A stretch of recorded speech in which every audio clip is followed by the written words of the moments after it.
বৰপেটা ৰোডত চাঞ্চল্যকৰ ঘটনা। বৰপেটা ৰোডৰ কেইবাটাও স্থানত কালি মন্দিৰৰ মূৰ্তিৰ মুণ্ড ভাঙিলে দুষ্কৃতিকাৰী।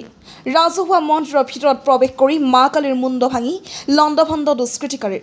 মা কালীৰ লগতে কেইবাটাও দেৱ দেৱীৰ মূৰ্তি ভঙাৰ উপৰি মন্দিৰ কৰিলে লণ্ডভণ্ড।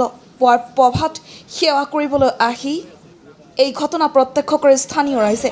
বৰপেটা ৰোডৰ ৪ নং ৱাৰ্ডৰ অৰবিন্দ সংঘৰ ১০০ বছৰীয়া কালী মন্দিৰ, উত্তৰ বৰপেটা ৰোডৰ ৰামেন্দ্ৰ নগৰ ৰাজহুৱা কালী মন্দিৰ, তাৰাবাৰী বস্তিৰ ব্যক্তিগত কেইবাটাও কালী মন্দিৰত প্ৰৱেশ কৰি দুষ্কৃতিকাৰীয়ে মা কালী মূৰ্তি ভঙাৰ লগতে লণ্ডভণ্ড কৰে।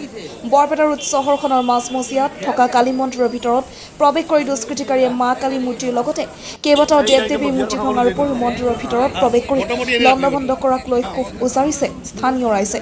ঘটনা সন্দৰ্ভত গকুল সূত্ৰধৰ নামৰ এজন লোকক আটক কৰা বুলি জানিব পৰা গৈছে। ঘটনা সন্দৰ্ভত আৰু কোনো লোক জড়িত থকাৰ সন্দেহ স্থানীয় ৰাইজৰ।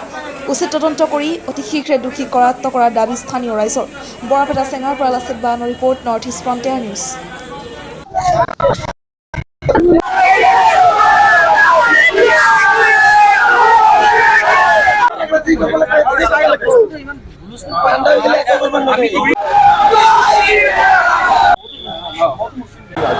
আজি ঐতিহাসিক বৰপেটা ৰোড চহৰত বিভিন্ন প্ৰান্তত ৫টাকৈ মন্দিৰত প্ৰতিমূৰ্তি ভাঙি পেলাই তেখেতসকলে এটা দুষ্ট চক্ৰই এক অপ্ৰীতিকৰ পৰিস্থিতিৰ সৃষ্টি কৰিছে। ইতিমধ্যে হাজাৰ হাজাৰ মানুহ প্ৰতিবাদকাৰী ওলাই আহিছে।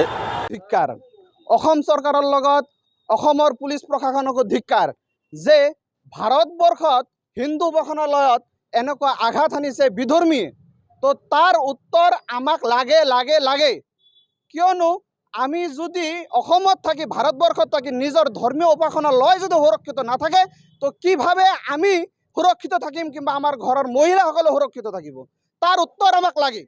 অৰবিন্দৰ কাষত থকা যিটো কালী মন্দিৰ, এই মন্দিৰটোত তাৰমানে আমি প্ৰাতঃ সেৱা কৰা হয়। আমাৰ এই অঞ্চলৰ সকলো ৰাইজে প্ৰাতঃ সেৱা কৰিবলৈ আহোঁতে দেখা পাওঁ যে এই মন্দিৰৰ সকলোখিনি মূৰ্তিৰে তাৰ মূৰবোৰ ভাঙা। কিছুমান মূৰবোৰ ভাঙি কিনে তাতে ৰৈছে, কিছুমান মূৰটো উলিয়াই আনি তলত পেলাই দিয়া হৈছে। তাতে আমি সকলোৱে মৰ্মাহত হওঁ, চিন্তিত হওঁ আৰু বহুত শংকিত হওঁ যে এইটো কোনো দুষ্কৃতিকাৰী কৰিছে। তাৰপিছত আমি লাহে লাহে মানুহ জমা হোৱাৰ পিছত আমি থানালৈ যাওঁ। থানাত যোৱাৰ পিছত থানাত অ' ছাৰক আমি অৱগত কৰাওঁ। অ' ছাৰে অৱগত কৰাত অ' ছাৰে কৈছে যে আমি জানিব পাৰিছোঁ আৰু এজন মানুহ কৰায়ত্ব কৰা হৈছে বুলি কৈছে। তো আমি মানুহটোকো চালোঁ। মানুহটোৰ যিটো শাৰীৰিক পৰিস্থিতি, সেই পৰিস্থিতিত তেওঁ যে ইমানখিনি কাম কৰিব পাৰিব আমাৰ সন্দেহ আছে। তেওঁৰ চলিবই নোৱাৰে সেনেকুৱা মানুহ এটা ইমান আমাৰ যিটো ওপৰত উঠিব লাগে, যিফালেদি গৈছে বহুখিনি জাগা হেৰি কৰি তাৰপিছত যাব লাগে, তাতে যাই এইখিনি যে কৰিছে অলপ সন্দেহ আছে। তো সন্মুখত তলা লগোৱা আছে, গ্ৰিলত তলা লগোৱা আছে, দৰ্জাত তলা লগোৱা আছে। তাৰ কাষৰ দৰ্জাটো ভাঙি কিনে সোমাইছে। গতিকে ইয়াত সন্দেহ আছে সেইজন ল'ৰাও যদিও থাকে তাৰ লগত আৰু এটা ষড়যন্ত্ৰকাৰী থাকিব পাৰে। যোনে ভাঙিছে তেওঁৰ চেহেৰা আৰু ফিজিকেল এপিয়াৰেঞ্চত নকয় যে একচুৱেলি তেওঁ ভাঙিছে। তেওঁৰ পিছত আৰু বহুত মানুহ জড়িত হৈ আছে। আমাৰ সন্দেহ আছে বেলেগ মানুহ জড়িত হৈ আছে আৰু এই জড়িত ব্যক্তিজনক ধৰিব লাগে। মোৰ দুজন আছিল, মোক পানী খুৱাইছে। মোক পানী খুৱাইছা? অঁ, ষ্টেচনত পানী খুৱাইছা কাক?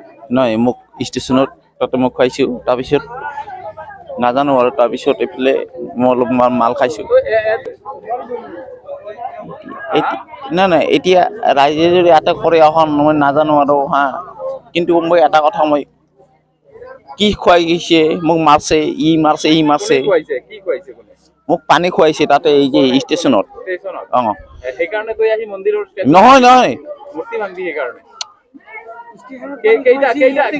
কেইটা মূৰ্তি ভাঙছা তই? মই ভাঙা নাই। পৰা দেখোন পইচা পাইছে, ৰাইজে চাইছে তো।